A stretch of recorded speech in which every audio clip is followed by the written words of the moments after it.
Ladies and gentlemen, I'm pleased to introduce Cori Zarek from Mozilla.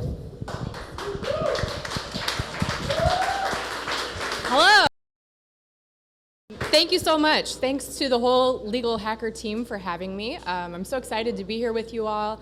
I have been following your work for a while, and I am embarrassed to admit this is my first event that I've actually been able to make it to with all of you. I'm based in Washington, D.C., and there's a really strong group of hackers there, and I'm looking forward to joining up with you and getting more involved now that I have a little more time on my hands. So I am here to talk to you today about a slightly different type of legal hacking, hacking bureaucracies, using our legal ninja skills to actually get stuff done in some of the hardest places imaginable, our government systems. So I'm most recently off of about a 4-year stint at the White House where I served as Deputy Chief Technology Officer.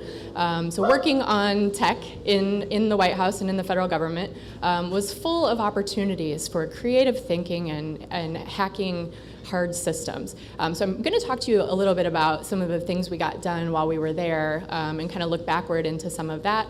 And I'll talk to you about what I'm working on now at Mozilla as well. So first, I'm joined here by several other great people who are part of the US government and who actually did or are still doing a lot of the work that I'm going to tell you about. So, you know, to be double extra clear, I'm not taking credit for any of these things, but just want to highlight some of the great work that got done over the last several years. So let's start with open data. Many of you will know some of this, but some of you don't, so I'll just start at the beginning. In 2009, the Obama administration released a memorandum on transparency in open government. It was really the first effort to kind of stitch together all kinds of disparate open government transparency efforts that had been going on around the government for decades. And it got us organized. And one of the many things included in that directive was to get all of our about 100 departments and agencies across the US government being more proactive about opening up our government data sets. And so data.gov was born, the website which serves as the repository for the US government's open data. Data.gov actually also contains some state and local data as well. So that 2009 effort really kicked off a groundswell of support for open data in the US, and groups inside and outside of government were focused on how to identify more data sets that could be opened and working to actually clean up that data and make it more usable and useful. The US government formed an open data working group that actually got together every couple of weeks, and they still do, this group still meets, to roll up their sleeves and figure out how to unlock this data that had been trapped inside US agencies. And of course, some of our US departments and agencies have been crushing it on open data forever. We have the National Oceanic and Atmospheric Administration, NOAA, which has released weather data, which has built a billion-dollar industry on top of that. We have NASA, which has been releasing data at large scale for years and years. But some of our other agencies, including the one where I had been working at that time, the National Archives, was trying to figure out what the heck a data set was. Of course, there were smart people there who were doing that kind of work, but we weren't all talking to each other. And so that really got the government agencies and teams all throughout the government focused more on open data and how we can use it. One of the big drivers behind opening up this data was to be able to encourage innovation by industry, by groups outside of government, the private sector, to see what else could be built. If we can build $1 billion weather industry on top of government data, what else can happen?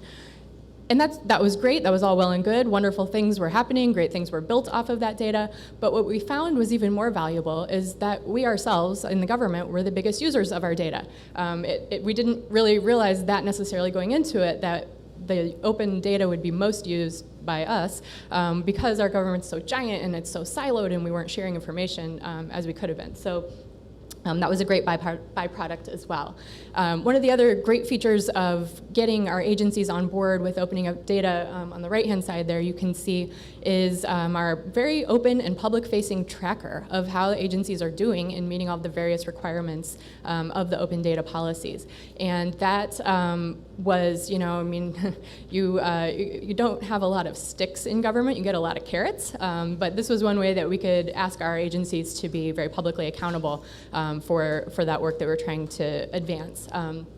And you can see that many of them had been doing very well. This is an old screenshot, but some of them continue to struggle with some of the really hard problems that we're trying to solve and protect against when it comes to opening up data. So where does open data stand now? As you know, we had a shift in our government in the United States this past year, and so new teams came in and are deciding kind of where to bring their priorities and where to focus their energies and efforts. And I'm delighted to say that open data is something that has received incredible support, continuing support. And in fact, when the new folks came in, they basically said, "We love everything you're doing. Just keep doing it. Let's do more, and let us know what you need to help." In fact, the White House held an open data summit type event just a few weeks ago, and I heard it was incredibly successful and very well attended. So I'm glad to say that this work continues on, and so grateful for the many colleagues like James and others who are still hard at work in the federal government, keeping our data open and helping us find new data to liberate. All right, on to the next. So. Open source code is another great area that we got to work on over the last several years. Some of our US departments and agencies were already building their work in the open, notably teams like 18F at the General Services Administration, parts of the Department of Defense, the Consumer Financial Protection Bureau. They'd been publishing their open source code and working in the open on these on their efforts for years. I mean, the Consumer Financial Protection Bureau is a new agency in the U.S., so they had the benefit of being able to just start that way. And these are great practices, and there's a lot to be gained from opening up the code that we are either buying or building in the United States with taxpayer dollars. And so we worked hard to put out a policy that would promote more use and reuse of the software code that the US government is either buying or itself creating.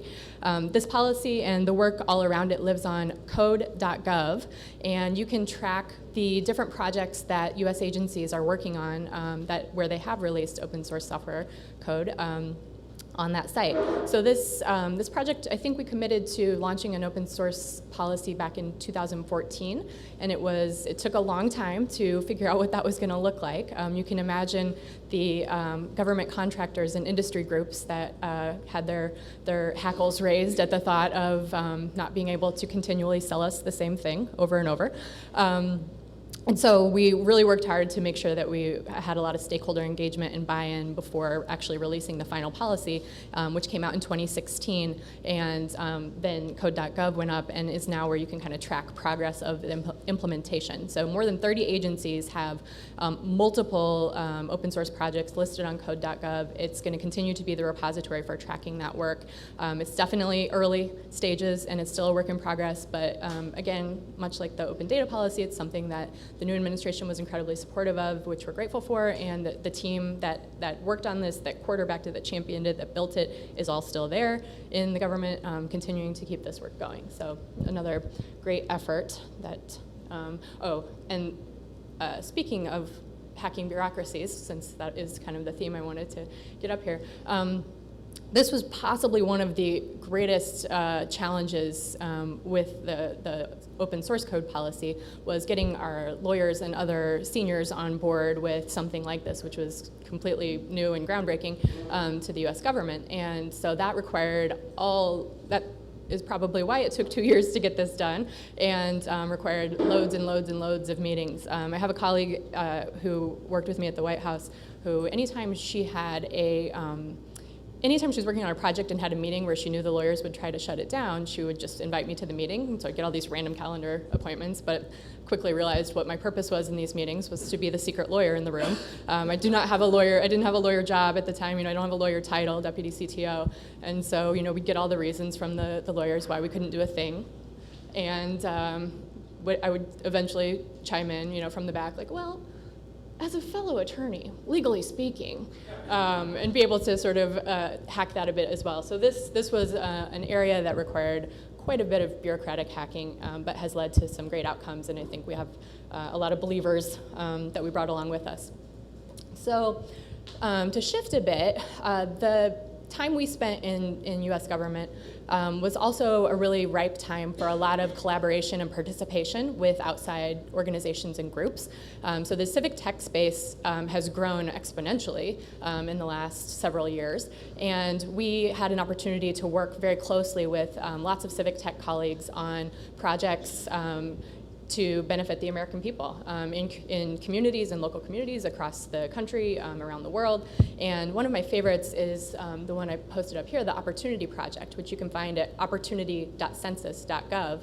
And this project paired companies and NGOs with government teams to come up with products and tools that, or expand upon existing tools and services that could use open government data to actually help benefit a community of interest. So one example is Redfin and Zillow, the very popular housing search or apartment search websites, partnered with the Department of Housing and Urban Development to start taking some of the open government data about affordable housing and lower housing that was intended for lower income Americans, and actually plug some of that data into Redfin and Zillow. So, you know, when you're searching on those sites, you ordinarily get to choose how many bedrooms and bathrooms. Do you want to be near a school? Do you want to be near, you know, whatever? And it would also then allow you to select whether you were also looking for something that met the criteria of, you know, some of our affordable housing or low-income housing options. Another project involved Zillow again, where they were mapping. They worked with the Department of Education on this one, and they were mapping access to schools that had traditionally like high-performing scores for people of color, so children of color. So being able to track, you know, if you're a Latino family and you wanted to live somewhere and take your kid to school in a place where Latinos are traditionally more high-performing than elsewhere in your city, you would know kind of where to locate in order to have that type of success. So these projects all still are going strong. There are dozens and dozens of them. New companies are offering to collaborate with government teams to enhance their existing products and develop entirely new ones as well. Opportunity.census.gov, it's being led by the Census Department, which Census Office Bureau, Census Bureau, which is part of our U.S. Department of Commerce. Great team there doing awesome, incredible work. And that's just one example of so many civic tech projects where government colleagues got to work with just the incredible community of people like you who are out here doing work and solving hard problems where you are. Gotcha. Okay. The main thing that we did on Team CTO, the Office of the U.S. Chief Technology Officer, so Team CTO is much easier to spit out, was work on tech policy. And that can be a lot of things, and some of it was responding to the urgent emergencies or fires of the day. Some of it was advancing work that we had set out to do, and that office is still up and running. It's a little bit lighter than it was when we were there, but there are still great people there carrying the work forward. This office was just formed in the last administration, in the Obama administration. It was the first time we had a U.S. Chief Technology Officer. So we ended up having 3 different CTOs during that time, and I was lucky enough to get to work under 2 of them, where we were moving forward with incredible tech policy efforts like net neutrality and thinking about the concerns around big data and privacy and algorithmic bias and so many other things. That team was at the forefront of bringing tech into important trade issues and thinking about copyright and IP, and just, you know, tech touches everything, as you all know well, and having a strong team of policy nerds who know tech well and can represent that and kind of move forward important policies was the role of our crew while we were there. So we got some really good stuff done, and not only, like I said, in responding to some, you know, major urgent issues that would come up, but in really having the space to think about what's next. So artificial intelligence, the Internet of Things, machine learning, all of that were areas that our office had started to get into kind of in the last couple of years and start to make, serve the role of the convener in getting smart people together to think about what the future of this work would look like, and you know, put out some really useful reports thinking about the future of work and the economy with relation to artificial intelligence. And so there's some really good stuff still to be found. I would be happy actually to share some links, or you can just drop the titles of these reports into your favorite search engine, and all of them should pop up. So. The work of tech policy is incredibly important, and as I mentioned, the CTO's office and other teams in government are a little bit, they're in a time of transition, and some of that work is not getting done in places where it had been.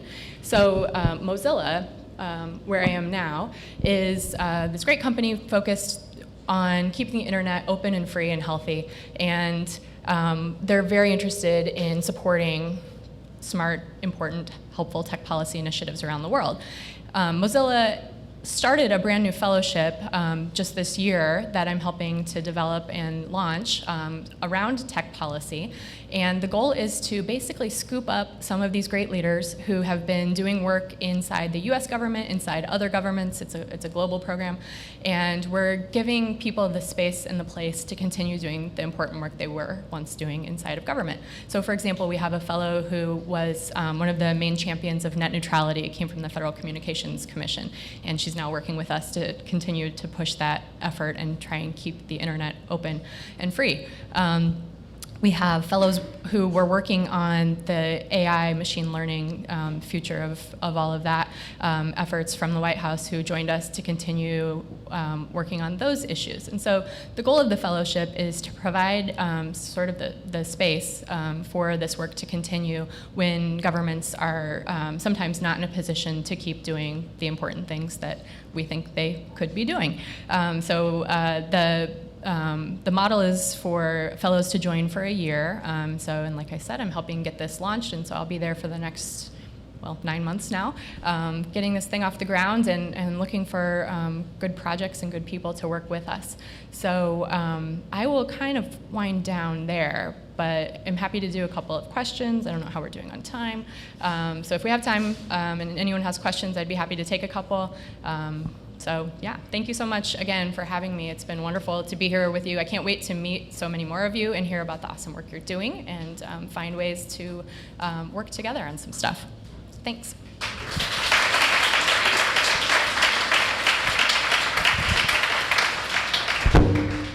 Test. So if anybody has a question, this is the mic. And then you take it.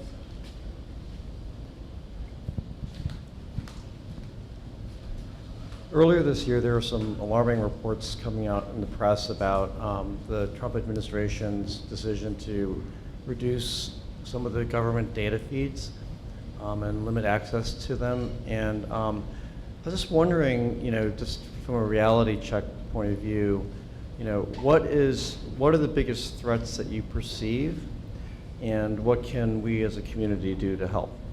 I'm glad you asked that question. So it's a tricky one to unpack, but let me offer a couple thoughts here.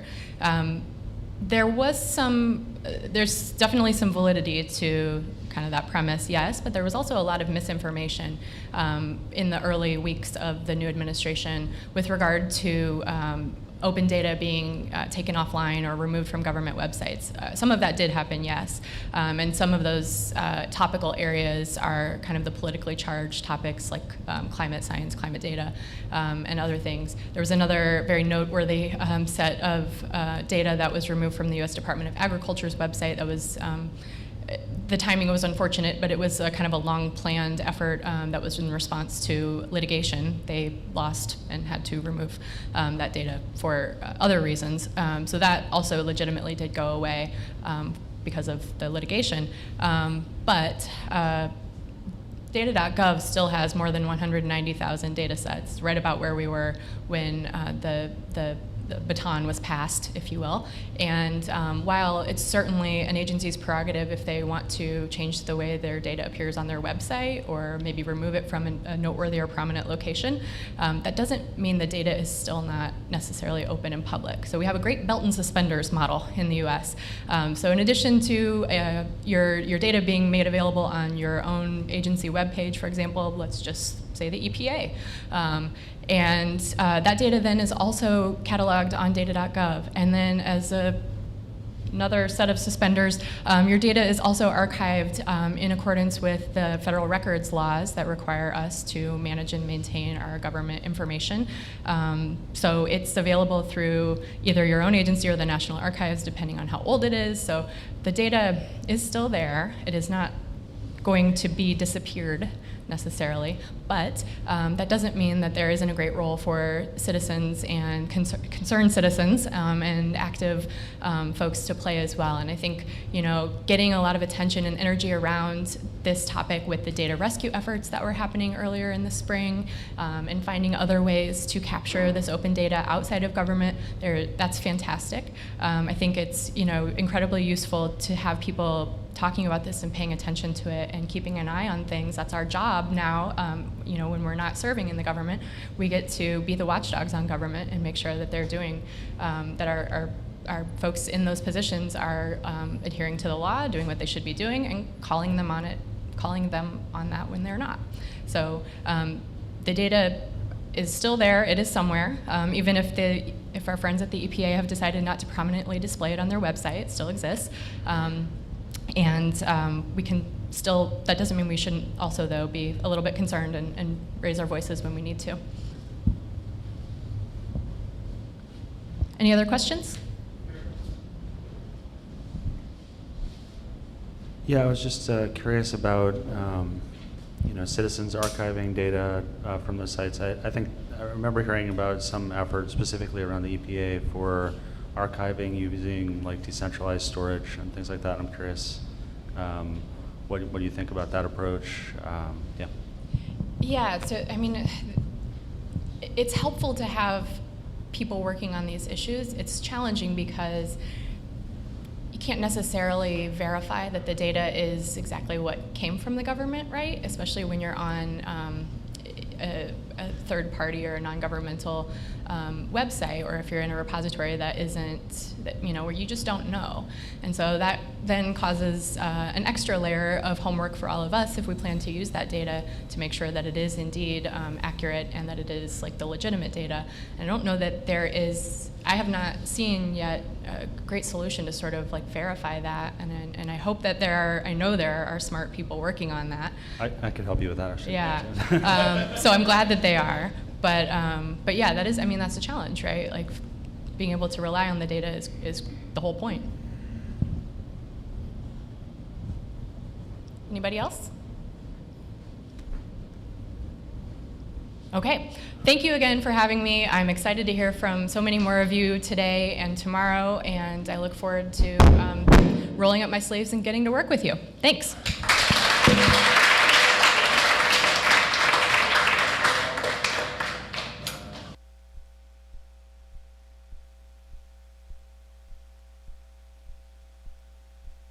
Sorry.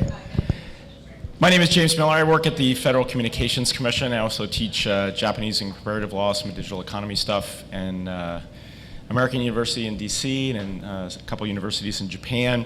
And I have some background with computer science, particularly network engineering, system administration kinds of topics. And I think many of us are sort of like still at the exploration phase of what we define as legal hackers. We've talked a lot about, from a summit perspective, whether or not we have a clear charter where it's sort of something organic. My perspective on what we're doing here is that there was a lot of history behind the formation of law and economics as a legal sort of area or practice. And I believe what we are all participating in right now is the formation of the law and computer science or law and data paradigm. And so what I'd like to do tomorrow, I had spoken last year a little bit about what are the first steps as someone who doesn't have any real technical background and really needs to have some guidance or maybe some hints on how to manage your time, what to focus on, what sort of things might bring real value, entering into a space where you're actually going to be using technical tools to accomplish things that facilitate your legal practice. That's the perspective I'd like to set for tomorrow. We've had a number of colleagues talk about coursework that's being taught at Georgetown and other universities around the United States, particularly focused on lawyers, young lawyers, computer science for lawyers, that kind of stuff. I'll be looking at data. So we'll look at some of the problems that you see in data science. We'll start with sort of a brief discussion about what data science is. I'll provide some definitions, but again, this is sort of an area where it's not clearly defined yet. We'll look at sort of cases where you got stuff, you pull it from a website, you want to put it somewhere. How do you get that to work? Once you get into an environment like a relational database or an environment, how do you work with that? What do you do inside of those environments? And if we have time, maybe look at things like R. I'm sure people have heard that. How do you use the information then and put it into a filing? How do you make a chart? How do you make a map? What are sort of what's the time involved in that? What is sort of the level of effort? So we'll talk through that, and I hope it'll be very interactive. We'll have some computers available. People can connect to those. It'll be very hands-on. I welcome anybody to help out if they'd like. Great. Hey everyone, I'm Kat Moon. I'm here from Nashville. I teach design thinking, legal design at Vanderbilt, and I'm involved, I'm a co-organizer with Larry Bridge-Smith and Franklin Graves of Music City Legal Hackers, which is part of Vanderbilt's program on law and innovation. And we sponsored our first hackathon this spring, and Franklin and I are going to talk to you about our experience with the hackathon and how we brought design thinking into how we planned and executed our event. And I think it's a very powerful heuristic and tool for us to use as hackers as we try to bring together a community and really move forward some meaningful change through our work. So that's my 2 cents worth. I look forward to talking with you all tomorrow. Thanks. Hello. So I'm Rebecca Williams. I'm about to moderate the next panel that you're going to see. I don't know if we're going to do an intro for that, but right now I'm representing Georgia Bullen, who's doing a workshop tomorrow. Her plane was delayed.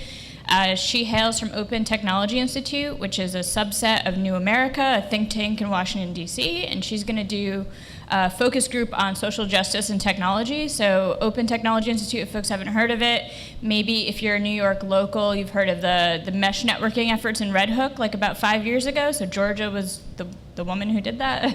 And amongst other things, they're doing like deeper dives into social justice issues. So it's going to be super hands-on, very focus group oriented, asking the legal hacker community your barriers and success stories across the board in terms of equal justice and technology. One sort of caveat that I will say, there's going to be consent forms for the Georgia workshop. So if that is a problem for you, they're going to record straight up focus group testing. So if that's something you don't feel comfortable with, maybe go to a different workshop, but it's going to be very, very fun, and your input will help OTI.